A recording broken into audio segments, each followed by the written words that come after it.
ರಾಯಚೂರು ಜಿಲ್ಲೆಯ ಲಿಂಗಸಗೂರು ತಾಲೂಕು ಪಟ್ಟಣದಲ್ಲಿ ಸಮಾಜ ಕಲ್ಯಾಣ ಇಲಾಖೆಯ ವ್ಯಾಪ್ತಿಗೆ ಬರುವಂತಹ ಡಾಕ್ಟರ್ ಬಿ.ಆರ್. ಅಂಬೇಡ್ಕರ್ ಮೆಟ್ರಿಕ್ ನಂತರದ ಬಾಲಕರ ವಸತಿ ನಿಲಯದ ಪರಿಸ್ಥಿತಿ ತೀರಾ ಚಿಂತಾಜನಕವಾಗಿದೆ. ಗಬ್ಬೆದ್ದು ನಾರುತ್ತಿರುವ ತಿಪ್ಪೆಗುಂಡಿಗಿಂತಲೂ ಚರಂಡಿಯ ಕೊಳಚೆಗಿಂತಲೂ ದುಸ್ಥಿರವಾಗಿದೆ. ಇಲ್ಲಿನ ವಾರ್ಡನ್ ಭೀಮಣ್ಣನ್ಗೆ ಮಕ್ಕಳ ಬಗ್ಗೆ ಕಾಳಜಿ ಇರಲಿ, ಕರ್ತವ್ಯ ಪಾಲನೆಯ ಜವಾಬ್ದಾರಿಯೂ ಇಲ್ಲ. 2 ದಿನದಿಂದ ವಿದ್ಯಾರ್ಥಿಗಳು ಉಪವಾಸವಿದ್ದು ಊಟಕ್ಕಾಗಿ ವಾರ್ಡನ್ ಡೇ ತಾಲೂಕು ನಿರ್ದೇಶಕರಿಗೆ ಫೋನ್ ಮಾಡಿದರೆ ತಕ್ಷಣವೇ ಸ್ವಿಚ್ ಆಫ್ ಮಾಡ್ತಾರಂತೆ. ಕುಡಿಯೋಕೆ ಯೋಗ್ಯ ನೀರಿಲ್ಲ, ತಿನ್ನೋಕೆ ಊಟವಿಲ್ಲ, ಹಾಸ್ಟೆಲ್ನ ಯಾವ ಸೌಲಭ್ಯವೂ ಸಮರ್ಪಕವಾಗಿ ಸಿಕ್ಕೇ ಇಲ್ವಂತೆ. ಹಾಸ್ಟೆಲ್ ಅಡುಗೆ ಸಿಬ್ಬಂದಿಗಳು, ಅಡುಗೆ ಸಹಾಯಕರು, ಕಾವಲುಗಾರರು ನಮ್ಮ ಮೇಲೆ ದಬ್ಬಾಳಿಕೆ ತೋರಿಸ್ತಾರೆ. ಹಾಸ್ಟೆಲ್ ಒಳಗಡೆ ಹೆಜ್ಜೆ ಇಡೋಕು ಮನಸ್ಸಾಗಲ್ಲ. ಸ್ವಚ್ಛತೆ ಅನ್ನೋದು ಇಲ್ಲಿ ಇಲ್ವೇ ಇಲ್ಲ ಕಣ್ರಿ. ಜೈಲಿನ ಕೈದಿಗಳಿಗಿಂತ ಭೀಕರವಾಗಿ ಈ ನಿಲಯಾರ್ಥಿಗಳು ಬದುಕುತ್ತಿದ್ದಾರೆ. ಸಮಾಜ ಕಲ್ಯಾಣ ಇಲಾಖೆಯ ಸಚಿವರಾದಂತಹ H.C. ಮಹದೇವಪ್ಪನವರೇ, ಕಣ್ತೆರೆದು ನೋಡಿ ನಿಮ್ಮ ಇಲಾಖೆಯ ನಿಲಯಾರ್ಥಿಗಳ ಗೋಳನ್ನು. ಸಹಾಯಕ ನಿರ್ದೇಶಕರಾದ ರಾಜ್ಕುಮಾರ್ ಅವರೇ, ಮಕ್ಕಳ ಈ ಸಮಸ್ಯೆಗೆ ಪರಿಹಾರ ಯಾವಾಗ ಕೊಡ್ತೀರಾ? ಸಮಾಜ ಕಲ್ಯಾಣ ಇಲಾಖೆಯ ರಾಯಚೂರು ಉಪನಿರ್ದೇಶಕರೇ, ಕೆಲಸ ಮಾಡದೆ ಕತೆ ಹೇಳೋ ವಾರ್ಡನ್ ಮೇಲೆ ಏನ್ರಿ ಕ್ರಮ ಜರುಗಿಸ್ತೀರಿ? ಮಕ್ಕಳ ಸಮಸ್ಯೆ ಬಗೆಹರಿಯುವ ತನಕ ಎಷ್ಟೇ ಎಪಿಸೋಡ್ಗಳಾಗಲಿ ನಾವು ಸುದ್ದಿ ಮಾಡಿ ನಿಮ್ಮ ಕರ್ತವ್ಯ ನಿರ್ಲಕ್ಷ್ಯದ ಪರಮಾವಧಿಯನ್ನು ಸಾರ್ವಜನಿಕರ ಮುಂದಿಡ್ತೀವಿ. ವೀಕ್ಷಕರೇ, ಇಂದು ಬೆಳಿಗ್ಗೆ ಡಾಕ್ಟರ್ ಬಿ.ಆರ್. ಅಂಬೇಡ್ಕರ್ ಸರ್ಕಾರಿ ಮೆಟ್ರಿಕ್ ನಂತರ ಬಾಲಕರ ವಸತಿ ನಿಲಯದ ನಿಲಯಾರ್ಥಿಗಳು ನಮಗೆ ಮಾಡಿರ್ತಕ್ಕಂಥ ಒಂದಿಷ್ಟು ಕರೆಯ ಮೇರೆಗೆ ನಾವು ತಾಲೂಕಾ ಸಮಾಜ ಕಲ್ಯಾಣ ಇಲಾಖೆಗೆ ಭೇಟಿ ಕೊಟ್ಟಾಗ ಅಲ್ಲಿ ಸಹಾಯಕ ನಿರ್ದೇಶಕರನ್ನು ಭೇಟಿಯಾಗಿ ಕೆಲವೊಂದಿಷ್ಟು ವಿದ್ಯಾರ್ಥಿಗಳು ಮಾಡಿರ್ತಕ್ಕಂಥ ಪ್ರಶ್ನೆಗಳನ್ನು ಅವ್ರ ಮುಂದೆ ಕೇಳಿದ್ವಿ. ಅಂದರೆ ವಿದ್ಯಾರ್ಥಿಗಳ ಆರೋಪಕ್ಕೆ ಆ ಪ್ರಶ್ನೆಗಳನ್ನು ನಾವು ಅವ್ರ ಹತ್ರ ಕೇಳಿದಾಗ ಅವ್ರು ಕೊಟ್ಟಿರ್ತಕ್ಕಂಥ ಉತ್ತರಗಳು ಅಷ್ಟೊಂದು ಸಮಂಜಸ ಅಂತ ಹೇಳ್ಬಿಟ್ಟು ನಮಗೆ ಅನಿಸ್ಲಿಲ್ಲ. ಆದ ಕಾರಣ ಅವರ ಅನುಮತಿಯನ್ನು ಪಡೆದು ಇವಾಗ ನೀವು ನೋಡ್ತಾ ಇದ್ದೀರಲ್ಲ, ಇದೇ ಹಾಸ್ಟೆಲ್ ಒಳಗಡೆ ಹೋಗಿಬಿಟ್ಟು ನಾವು ಪ್ರತಿಯೊಂದನ್ನು ಕೂಡ ವಿಡಿಯೋ ಕ್ಯಾಪ್ಚರ್ ಮಾಡಿದ್ವಿ. ಅದು ನೀವು ಕೂಡ ವಿಡಿಯೋದಲ್ಲಿ ನೋಡಿರ್ತಕ್ಕಂಥದ್ದು. ಸಿಕ್ಕಾಪಟ್ಟೆ ಹೊಲಸು ತುಂಬಿರ್ತಕ್ಕಂಥದ್ದು. ಮೇಲ್ಗಡೆ 3rd ಫ್ಲೋರಿಗೆ ಹೋದರೆ ಸಿಕ್ಕಾಪಟ್ಟೆ ಗಬ್ಬು ವಾಸನೆ ಹೊಡಿತಕ್ಕಂಥದ್ದನ್ನು ನಾವು ಕಾಣ್ತಾ ಇದ್ದೀವಿ. ಸುಮಾರು 2 ದಿನಗಳಿಂದ, ಅಂದರೆ ವಿದ್ಯಾರ್ಥಿಗಳು ಹೇಳ್ತಕ್ಕಂಥದ್ದು ಏನಪ್ಪ ಅಂದರೆ 2 ದಿನದಿಂದ ನಾವು ಊಟ ಮಾಡಿಲ್ಲ ಅಂತಕ್ಕಂಥ ಮಾತನ್ನು ಇಲ್ಲಿಯೇ ವಿದ್ಯಾರ್ಥಿಗಳು ಹೇಳ್ತಾ ಇದ್ದಾರೆ. ಹಾಗಾದರೆ ಯಾವ ಉದ್ದೇಶಕ್ಕೆ ಅವರು ಊಟ ಮಾಡಿಲ್ಲ, ಏನಾಗ್ಯದ ಸಮಸ್ಯೆ? ಹಾಗಾದ್ರೆ ನಮಗೆ ಕರೆ ಮಾಡಿ ಅವ್ರು ಮಾಡಿರ್ತಕ್ಕಂಥ ಆರೋಪಗಳ ಕುರಿತು ಅವ್ರ ಗೊತ್ತೇ ಚರ್ಚೆ ಮಾಡೋಣ ಬನ್ನಿ. ಆಗಿರ್ತಕ್ಕಂಥ ಸಮಸ್ಯೆಗಳ ಕುರಿತು ನೀವೇ ನೇರವಾಗಿ ಹೇಳೋದಾದ್ರೆ ಹೇಳಿ. ಲಿಂಗಸೂರು ಸಮಾಜ ಕಲ್ಯಾಣ ಇಲಾಖೆ ವ್ಯಾಪ್ತಿಯಲ್ಲಿ ಬರ್ತಕ್ಕಂಥ ಕಡಕಲ್ಲ ಹತ್ತಿರದಲ್ಲಿರ್ತಕ್ಕಂಥ ಈ ಹಾಸ್ಟೆಲಲ್ಲಿ ಭಾಳ ಸಮಸ್ಯೆ ಇದೆ ಸರ್. ಹೇಳ್ಬೇಕಂತಾರೆ ಬಾತ್ರೂಮ್ಗಳಿದೆ ಸರ್, ಬಾತ್ರೂಮ್ಗಳು ಒಂದಿಗೂ ಕ್ಲೀನ್ ಇಲ್ಲ ಸರ್. ಫಿಲ್ಟ್ರ್ ಟ್ಯಾಂಕ್ ಇದೆ, ಆ ಫಿಲ್ಟ್ರ್ ಟ್ಯಾಂಕ್ 300 ರೂಪಾಯಿ ಕೊಟ್ಟಿದ್ದ ಬರ ಐತೆ ಒಂದು ಪೈಪ್ ಹಾಕ್ಬೋದು ಸರ್. ಆ ಪೈಪ್ ಹಾಕ್ಸ್ಲಾರ್ದ ಕಾರಣ ಐತೆ ಎಲ್ಲ ಹುಡ್ರು ಫಿಲ್ಟ್ರ್ ನೀರೇ ಇಲ್ಲ ಸರ್. ನಿಜ ಹೇಳ್ಬೇಕಾರೆ ಈಗ ನೀರೇ ಕುಡಿದಿಲ್ಲ ಸರ್. ಈಗ ಒಳಗಡೆ ಹೋತಪರ ಅಡಿಗೆ ಮಾಡಿಲ್ಲ ಸರ್. ಈಗ ಅಡಿಗೆ ಮಾಡಿ ಅಲ್ಲ, ಇವಾಗ ಕುಡಿಲಿಕ್ಕೆ ನೀರಿಲ್ಲ ಅಂತಕ್ಕಂಥ ಮಾತನ್ನ ಹೇಳ್ತಾ ಇದ್ದಾರೆ ನೀವು. ಬಾಯಾರಿಕೆ ಆದ್ರೆ ಮತ್ತೆ ಯಾವ ನೀರು ಕುಡಿತೀರಾ ಸರ್? ಇದೆ ಸರ್, ಇಲ್ಲಿದೆ ಈ ಸಂಪ್ನಲ್ಲಿ ಇರ್ತಕ್ಕಂಥ ನೀರು ಕೂಡ ಕುಡಿತೇವೆ ಸರ್. ಬಾಯಾರಿಕೆ ಆತ ಬರ ಹುಡ್ರು. ಹೌದಾ ಸರ್? ಮತ್ತು ಊಟ ಮಾಡಿಲ್ಲ ಅಂತಕ್ಕಂಥ ಮಾತನ್ನ ಹೇಳ್ತಾ ಇದ್ದೀರಾ. ಸುಮಾರು ಎಷ್ಟು ದಿನದಿಂದ? ಇದು 2 ದಿನ ಆಯ್ತು ಸರ್. ಯಾಕಂತಾರೆ ಇದು ವಾರ್ಡನ್ಗಳು ರಜೆ ಹಾಕಿದ್ದಾರೆ ಅಂತ ಸರ್. ಅವರು ರಜೆ ಪತ್ರವನ್ನು ಇದ್ರಾಗ ಹಾಕ್ಯಾರಿ, ವಾಟ್ಸಪ್ನಾಗ ಹಾಕ್ಯಾರಿ. ಅದರಿಂದ ಐತಡ್ರಿ ಇಲ್ಲಿ ಅದಕ್ಕೆ ಯಾರೇ ರೆಸ್ಪಾನ್ಸ್ ಇಲ್ಲ ಸರ್. ತಾಲೂಕು ಅಫ್ಸರ್ ಹತ್ರ ಹೋತಪ್ಪ, ಅವರು ಹಾಸ್ಟ್ಲಿಗೆ ಬರ್ತೀನಪ್ಪ, ವಿಸಿಟ್ ಮಾಡ್ತೀನಿ ಅಂತ ಹೇಳ್ತಾ ಇದ್ದಾರೆ ಸರ್. ಅವರು ಯಾರೇ ಹಾಸ್ಟ್ಲಿಗೆ ಬಂದಿಲ್ಲ ಸರ್. ಮೊನ್ನೆ ಹಾಸ್ಟೆಲಿಗೆ ಬಂದಾರ ಸರ್, ಯಾವುದೇ ಸಮಸ್ಯೆನ ಇದು ಮಾಡಿಲ್ಲ ಸರ್. ಈಗ ಅವರು ತಾಲೂಕು ಅಫ್ಸರ್ಗಳು ಬಂದು ಕೇಸಿ 1 ತಿಂಗಳಾಯ್ತು ಸರ್. ತಿಂಗಳಾದರೂ ಕೂಡ ಐತಡ್ರಿ ನಮ್ಮ ಸಮಸ್ಯೆ 1 ಇಂಚು ಕೂಡ ಬಗೆಯಿಲ್ಲ ಸರ್. ಇಲ್ಲಿ ಹೇಳ್ಬೇಕಂದ್ರೆ ನೀವು ಉಪವಾಸವನ್ನು ಮಾಡಿದ್ದೀನಿ ಅಂತ ಹೇಳ್ತಾ ಇದ್ದೀರಲ್ಲ, ಯಾವ ಉದ್ದೇಶಕ್ಕೆ ಉಪವಾಸ ಆಗಿರ್ತಕ್ಕಂಥದ್ದು? ಇದು ಅಡುಗೆ ಚೆನ್ನಾಗಿಲ್ಲ ಸರ್. ಇನ್ನೊಂದು 1 ದಿನ ನೀರೇ ಇಲ್ಲ ಸರ್. ಇಡೀ ಇದು ಬೆಳಗ್ಗೆಯಿಂದ ನೈಟ್ವರೆಗೂ ನೀರೇ ಇಲ್ಲ ಸರ್. ಆದ್ದರಿಂದ ಹುಡುಗರು ಯಾರು ಊಟ ಮಾಡೋದಿಲ್ಲ ಅಂತ ಅಂದ್ಬಿಟ್ಟು ಮಾಡಿರ್ತಕ್ಕಂಥ ಅಡುಗೆನೇ ತಿಂದಿಲ್ಲ ಸರ್. ಆದರೂ ಕೂಡ ಒಬ್ಬ ಸಮಾಜ ಕಲ್ಯಾಣ ಅಧಿಕಾರಿಗಳು ಬಂದಿಲ್ಲ ಸರ್. ಮತ್ತು ವಾರ್ಡನ್ ಸರ್ಗೂ ಬಂದಿಲ್ರಿ. ನೀವು ಅವ್ರಿಗೆ ಮಾಹಿತಿ ಕೊಟ್ಟಿದ್ದೀರಾ? ಮಾಹಿತಿ ಐತಲ್ರಿ. ಕೊಟ್ಟ ತಕ್ಷಣ ಅವರು ಸ್ವಿಚ್ ಆಫ್ ಮಾಡಿದ್ದಾರೆ ಸರ್. ಸಮಾಜ ಕಲ್ಯಾಣ ಅಧಿಕಾರಿ ಉಪನಿರ್ದೇಶಕರು ಕೂಡ ಸ್ವಿಚ್ ಆಫ್ ಮಾಡಿದ್ದಾರೆ ಸರ್. ಮತ್ತು ಇವರು ನಮ್ಮ ವಾರ್ಡನ್ ಸರ್ಗಳು ಸ್ವಿಚ್ ಆಫ್ ಮಾಡಿದ್ದಾರೆ ಸರ್. ಆದ್ದರಿಂದ ನಮ್ಮ ಹುಡುಗರು ಎಲ್ಲ ಬೇಸತ್ತು ಇಲ್ಲಿ ಒಂದು ದಿನ ಹೋರಾಟ ಮಾಡಿದ ಬರೈತೇಳ್ರಿ. ನಾವೇ ಉಪವಾಸ ಸತ್ತಿಗೆ ಸಾಧಿಕೆ ಮಾಡಮ್ಮ, ಮತ್ತು ಬೆಳಗ್ಗೆ ಹೋರಾಟಕ್ಕೆ ನಿಂದ್ರಮ್ಮ ಅಂತಂದ್ರೆ ಯಾರು ಬಂದಿಲ್ಲ ಸರ್. ಇಲ್ಲಿಗೆ ACIPCಗೆ ಲೆಟ್ರ್ ಕೂಡ ಕೊಟ್ಟಿದ್ದೀವಿ ಸರ್ ನಾವೆಲ್ಲ. ಅದಕ್ಕೆ ಐತೇಳ್ರಿ ರೆಸ್ಪಾನ್ಸ್ ಇಲ್ಲ ಸರ್. ರಿಸೀವ್ಡ್ ಇದೆ ಸರ್ ನನ್ನ ಹತ್ರ ಬೇಕಾದರೆ. ಇವಾಗ ನೀವು ವಿದ್ಯಾರ್ಥಿಗಳೆಲ್ಲ ಸೇರಿಬಿಟ್ಟು ಇವಾಗ ನಾವು ಊಟ ಬಿಡ್ತಿದ್ದೀವಿ 2 ದಿನ ಆಯಿತು ಊಟ ಮಾಡಿಲ್ಲ ಅಂತಕ್ಕಂಥದ್ದು. ಸೊ ಇಲ್ಲಿ ಊಟದ ಗುಣಮಟ್ಟತೆ ಸರಿ ಇಲ್ಲ ಅಂತಕ್ಕಂಥದ್ದನ್ನು ಅಧಿಕಾರಿಗಳಿಗೆ ತಿಳಿಸಿದ್ದೀರಾ? ಹೌದು ಸರ್, ತಿಳಿಸಿದ್ದೀವಿ ಸರ್. ಅವರಿಗೆ ಫೋಟೋ ಕೂಡ ಹಾಕಿದ್ದೀವಿ ಸರ್. ಊಟ ಈ ಥರ ಇದೆ ಸರ್, ಇಲ್ಲಿ ನೋಡಿ ಸರ್, ಇದಕ್ಕೆ ಎಣ್ಣೆ ಇಲ್ಲ ಏನಿಲ್ಲ, ನಮ್ಮ ವಿದ್ಯಾರ್ಥಿಗಳು ಇದೇ ಊಟ ತಿಂತಾ ಇದ್ದಾರೆ, ಇದಕ್ಕೇನು ಸರ್ ನಿಮ್ಮಿಂದ ರೆಸ್ಪಾನ್ಸ್ ಅಂತ ಕೇಳ್ತೆ ಬರ ಯಾವುದೇ ಒಬ್ಬ ಉಪ ನಿರ್ದೇಶಕರಾಗಲಿ ನಮ್ಮ ವಾರ್ಡನ್ ಸರ್ ಆಗಲಿ ಬಂದಿಲ್ಲ ಸರ್. ಅವರು ಇದು ಜೆಂಡಾ ದಿನ ಬಂದಿದ್ರು ಸರ್, 15ನೇ ತಾರೀಕಿಗೆ. ಅವತ್ತೊಂದು ದಿನ ಬಂದಾರ ನೋಡಿ ಸರ್, ಮತ್ತೆ ಯಾವುದೇ ಕಾರಣಕ್ಕೆ ಇಲ್ಲಿ ಬಂದಿಲ್ಲ ಸರ್. ಮತ್ತು ಒಳಗಡೆ ನೋಡಿದವರು ಒಂದು ತರಕಾರಿಗೂ ಇಲ್ಲ ಸರ್. ಈಗ ನಿಜವಾಗಿ ಹೇಳ್ಬೇಕಂದ್ರೆ ಇಲ್ಲವೇ ಇಲ್ಲ ಸರ್. ಬೇಕಾದ್ರೆ ಹೋಗೋಣ ಸರ್. ಅಲ್ಲಿ ಅಂದ್ರೆ ಅಡುಗೆ ರೂಮಿನಲ್ಲಿ ತರಕಾರಿ ಇಲ್ಲ ಸರ್. ಅದನ್ನು ಅಡುಗೆ ಸಿಬ್ಬಂದಿಗಳನ್ನು ಕೇಳೋಣ, ಗೊತ್ತಾಗುತ್ತೆ. ಯಾಕಪ್ಪ ಅಂದ್ರೆ ಅದು ಅವ್ರಿಗೆ ಸಂಬಂಧಪಟ್ಟಿರ್ತಕ್ಕಂಥ ವಿಷಯ. ಈಗ ಇನ್ನೊಂದು, ನೀವು ಆಹಾರದಲ್ಲಿ ಗುಣಮಟ್ಟತೆ ಇಲ್ಲ, ಅದಕ್ಕೆ ನಾವು ಊಟ ಬಿಟ್ಟಿದ್ವಿ ಅಂತ ಹೇಳಿದ್ರಲ್ಲ, ಅಧಿಕಾರಿಗಳು ತಿಳಿಸಿದ್ವಿ ಅಂತ ಹೇಳಿದ್ರಿ. ಅಂದರೆ ಇವು ವಾರ್ಡನ್ ಫೋನ್ ಮಾಡಿದಾಗ ಫೋನ್ ಸ್ವಿಚ್ ಆಫ್ ಇರುತ್ತೋ ಅಂತಕ್ಕಂಥ ಮಾತನ್ನು ಹೇಳ್ತಾ ಇದ್ರಲ್ಲ, ಮೇಲಾಧಿಕಾರಿಗಳು ಅಂದರೆ ಸಹಾಯಕ ನಿರ್ದೇಶಕರ ಗಮನಕ್ಕೆ ತರ್ತಕ್ಕಂಥ ಕೆಲಸ ಮಾಡಬೇಕಿತ್ತಲ್ಲ. ಸಹಾಯಕ ನಿರ್ದೇಶಕರು ಹೇಳಿದಾಗ ಕೂಡ ಅವರು ನೈಟ್ 8 ಗಂಟೆಗೂ ಅವರು ಫೋನ್ ಸ್ವಿಚ್ ಆಫ್ ಮಾಡ್ತಾರೆ ಸರ್. ಈಗ ತಾನೇ ಆ ಸರ್ ಕೂಡ ಮಾತಾಡಿದೆ ಬರ ಈಗ ರೆಸ್ಪಾನ್ಸ್ ಮಾಡ್ಯಾರ ಸರ್ ಇಲಾಖೆಗೆ ಹೋದಾಗ. ಆದರೆ ನೈಟ್ ಎಲ್ಲ ಸ್ವಿಚ್ ಆಫ್ ಬರುತ್ತೆ ಸರ್, ಅದೆಲ್ಲ ಅವ್ರದ್ದೆಲ್ಲ ಫೋನ್. ಈಗ ನೈಟ್ ಸ್ವಿಚ್ ಆಫ್ ಆತ ಬರ ಇಲ್ಲಿ ಬೆಳಿಗ್ಗೆ ಯಾರಿಗಾರ ನೈಟ್ ಆರಾಮಿಲ್ಲ ಅಂತ ಬರೈತಲ್ಲ, ಯಾರು ಸರ್, ಯಾರಿಗೆ ಹೇಳ್ಬೇಕು ಸರ್ ನಾವು? ಈಗ ಸಿಬ್ಬಂದಿಗಳಿಗೆ ಅಂತ ಹೇಳೋದಾಗೋದಿಲ್ಲ ಸರ್. ಯಾಕಂತಂದರೆ ಈಗ ವಾರ್ಡನ್ಗಳು ಆರ್ಡರ್ ಮಾಡಿದಾಗ ಮಾತ್ರ ಸಿಬ್ಬಂದಿಗಳು ಏನು ಮಾಡ್ಬೇಕು ರೀ? ಟೋಟಲ್ ಎಷ್ಟು ಜನ ಸಿಬ್ಬಂದಿಗಳಿದ್ದಾರೆ ನಿಮ್ಮ ಗಮನಕ್ಕೆ ಬಂದಾಗೆ? ಟೋಟಲ್ 11 ಜನ ಇರ್ಬೋದು ಸರ್ ಸಿಬ್ಬಂದಿಗಳಲ್ಲಿ. 11 ಜನ ಇದ್ದಾರೆ ಸರ್. ಇವೆಲ್ಲ ಕ್ಲೀನ್ ಮಾಡು ಅಂತ ಅಂದ್ಬಿಟ್ಟು ವಾರ್ಡನ್ಗಳು ಏನಾರು ಹೇಳ್ತಪ್ಪ ಅಂದ್ರೆ ಅವರು ಕ್ಲೀನ್ ಮಾಡ್ತಾರೆ ಸರ್. ಈಗ ಸಿಬ್ಬಂದಿಗಳಿಗೆ ಈಗ ವಾರ್ಡನ್ಗಳ ಭಯ ಇಲ್ಲ ಅಂತಪ್ಪ ಅಂದ್ರೆ ಅದು ಯಾವ ರೀತಿಯಾಗಿ ಕ್ಲೀನ್ ಆಗುತ್ತೆ ಸರ್? ಎಸ್, ಅದು ಸತ್ಯ ನೀವು ಹೇಳಿರ್ತಕ್ಕಂಥದ್ದು. ಇವಾಗ ನಿಮ್ಮ ಸಮಸ್ಯೆ ಕುರಿತು ಈಗ ವಾರ್ಡನ್ ಮೇಲೆ ನಿಮ್ಮ ನೇರ ಆರೋಪ ಇರತಕ್ಕಂಥದ್ದು. ಹಾಂ ಸರ್, ವಾರ್ಡನ್ ಮೇಲೆ ನೇರ ಆರೋಪ ಸರ್, ಮತ್ತು ಸಿಬ್ಬಂದಿಗಳ ಮೇಲೆ ಕೂಡ ಆರೋಪ ಸರ್. ಯಾಕಂತಾರೆ 11 ಜನ ಇದ್ದಾರೆ, 8 ಗಂಟೆ ಕೆಲಸ ಮಾಡ್ತಕ್ಕಂಥ ಒಬ್ಬ ಸಿಬ್ಬಂದಿಗಳು, ಅವರು ಕೇವಲ 4 ಗಂಟೆ ಸಿಬ್ಬಂದಿಗಳು ಕೆಲಸ ಮಾಡ್ತಾರೆ ಸರ್. ಅಂದರೂ ಬರೀ 4 ತಾಸು ಅಷ್ಟೇ ಅವ್ರು ಕೆಲಸ ಮಾಡೋದು. ಕೆಲಸ ಅಷ್ಟೇ ಸರ್.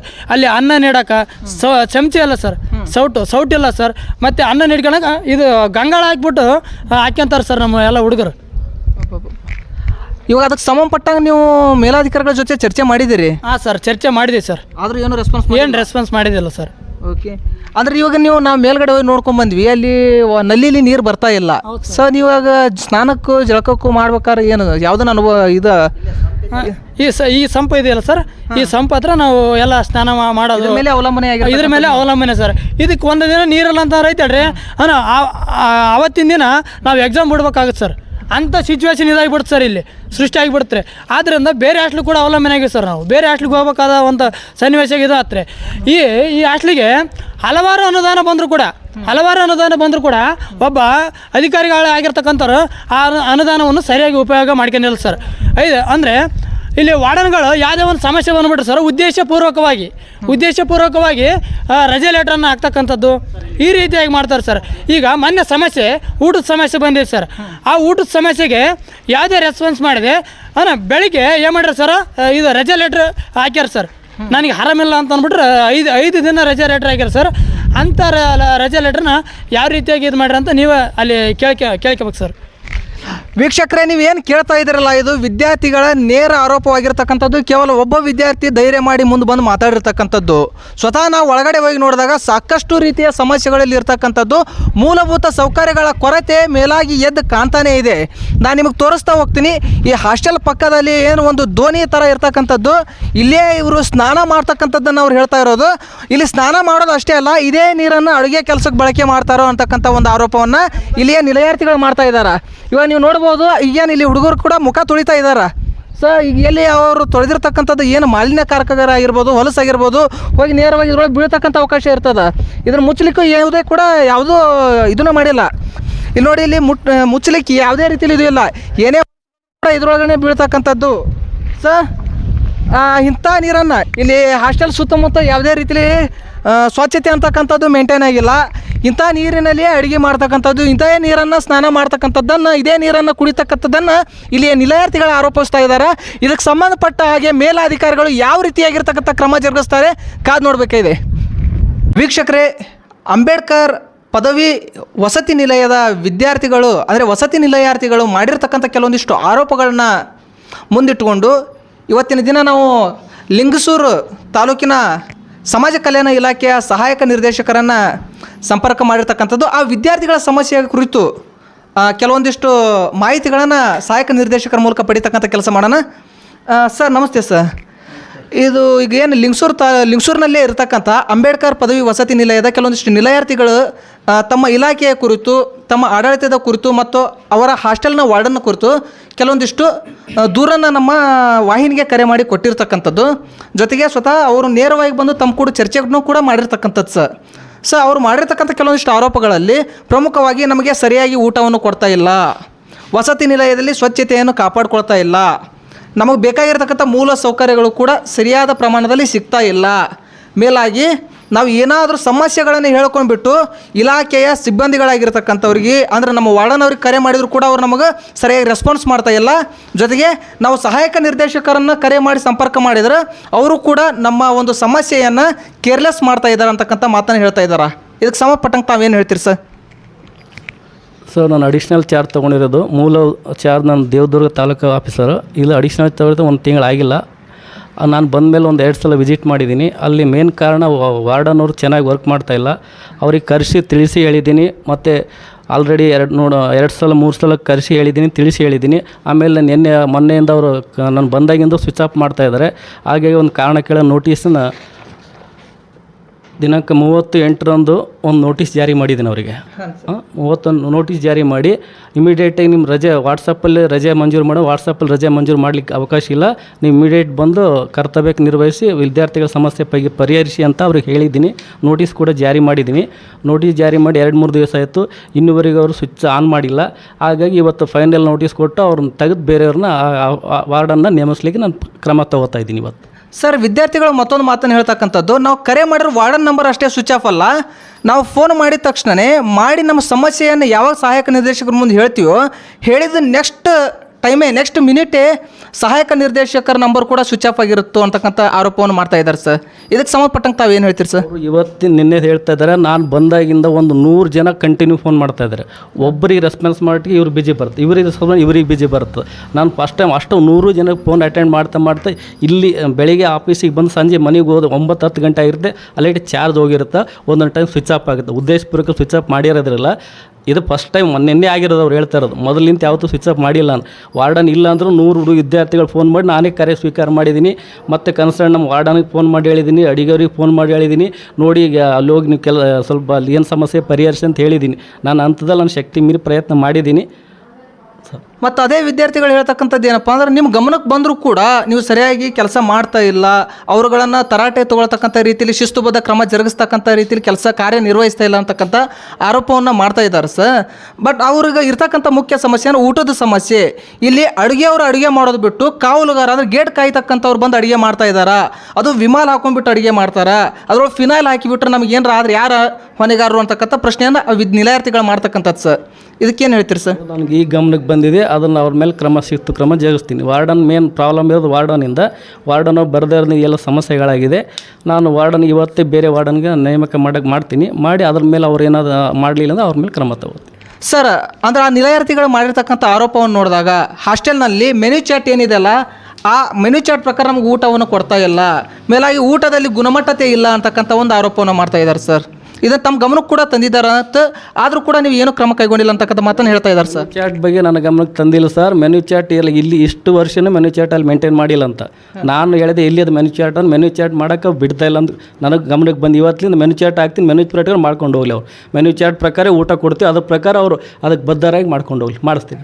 ಮತ್ತು ಅಲ್ಲಿ ಹಾಸ್ಟೆಲ್ ಸಿಬ್ಬಂದಿಗಳು ಸರ್ವಾಧಿಕಾರತನವನ್ನು ತೋರಿಸ್ತಕ್ಕಂಥದ್ದು, ಅಂದರೆ ಅವರೇ ವಾರ್ಡನ್ ಆಗೋ ರೀತಿಯಲ್ಲಿ ವರ್ತನೆ ಮಾಡ್ತಾ ಇದ್ದಾರೆ, ಅಂದ್ರೆ ನಮ್ಮ ಮೇಲೆ ಅಧಿಕಾರವನ್ನು ಚಲಾಯಿಸ್ತಕ್ಕಂಥ ಕೆಲಸ ಮಾಡ್ತಾ ಇದ್ದಾರೆ ಅಂತಕ್ಕಂಥ ಮಾತನ್ನು ಹೇಳ್ತಾ ಇದ್ದಾರೆ ಸರ್. ಅದಕ್ಕೆ ಸಂಬಂಧಪಟ್ಟಂಗೆ ಅವ್ರ ಮೇಲೆ ಏನು ಕ್ರಮ ಜರುಗಿಸ್ತೀವಿ ಸರ್? ಅದೇ ಸಾಹೇಬ್ರೆ, ನಾ ಬಂದು ಹೊಸ್ತಾಗಿ ಬಂದೀಗ ಅಲ್ಲಿ ಕೆಲವೊಂದು ಅಲ್ಲಿ ಮಾಹಿತಿ ಪಡ್ಕೋಬೇಕಾಗಿದೆ. ಈಗ 20 ವರ್ಷದಿಂದ ಅಲ್ಲೇ ನಿನ್ನ ಸಮಸ್ಯೆ ಏನಿದೆ, 20 ವರ್ಷದಿಂದ ಒಂದೇ ಪ್ಲೇಸಲ್ಲಿ ಇರ್ತಾರೆ ಅವರು. ಅಡುಗೆ ಸಿಬ್ಬಂದಿಯವರು ಎಲ್ಲರೂ ಅವ್ರವ್ರು ಹಿಂದೆ ಇನ್ಫ್ಲುಯೆನ್ಸ್ ಇಟ್ಕೊಂಡಿದ್ದಿರ್ತಾರೆ. ನಾವು ಹೋದ ತಕ್ಷಣ ಏನಾಗುತ್ತೆ, ಈಗ ಅವ್ರವ್ರು ಅಡ್ಜಸ್ಟ್ ಮಾಡ್ಕೊಂಡಿರ್ತಾರೆ. ನಾವು ಫಸ್ಟ್ ಹೋಗೋದು ವಾರ್ಡನ್ ಕೇಳ್ತೀವಿ. Warden is the main responsible for that hostel. ಅವ್ರಿಗೆ ಹಾಸ್ಟೆಲಿಗೆ ಜವಾಬ್ದಾರಿ ಕೊಟ್ಟಿರ್ತೀವಿ. ಎಲ್ಲ ವ್ಯವಸ್ಥೆನ ಅವ್ರು ಮಾಡಬೇಕು. ಅವರು ಅಡುಗೆಯವ್ರನ್ನ ಕಂಟ್ರೋಲ್ ತೊಗೋಬೇಕು. ಕಂಟ್ರೋಲ್ ತೊಗೊಂಡು ವಿದ್ಯಾರ್ಥಿಗಳ ಜೊತೆ ಸೌಜನ್ಯ ವರ್ತಿಸಿ ಕೆಲಸ ಮಾಡಬೇಕಾಗಿರೋದು ಒಬ್ಬ ವಾರ್ಡನ್ರ ಕರ್ತವ್ಯ. ಅವ್ರ ಕರ್ತವ್ಯ ನಿರ್ವಹಿಸಿ ಲೋಪ ಆಗಿರೋದು ಎಲ್ಲ ಸಮಸ್ಯೆಗಳು ಉದ್ಭವಿಸಿದವೆ. ಹಾಗಾಗಿ ನಾವು ಮತ್ತೊಬ್ಬ ವಾರ್ಡನ್ ನೇಮಿಸಿ ಎಲ್ಲ ಸಿಬ್ಬಂದಿಯವರು ಕರೆದು ಒಂದು ಮೀಟಿಂಗ್ ಮಾಡಿ ಮುಂದೆ ಸರಿಯಾಗಿ ಕೆಲಸ ಮಾಡ್ಕೊಂಡು ಹೋಗ್ಲಿಕ್ಕೆ ಸೂಚನೆಯನ್ನು ಕೊಟ್ಬಿಡ್ತೀನಿ ನಾನು. ಕೇಳಿದ್ರಲ್ಲ ವೀಕ್ಷಕರೇ, ಇದಿಷ್ಟು ಸಮಾಜ ಕಲ್ಯಾಣ ಇಲಾಖೆ ಲಿಂಗಸೂರಿನ ಸಹಾಯಕ ನಿರ್ದೇಶಕರಾಗಿರ್ತಕ್ಕಂಥ ರಾಜ್ಕುಮಾರ್ ಸರ್ ಹೇಳ್ತಕ್ಕಂಥ ಒಂದು ಮಾತು.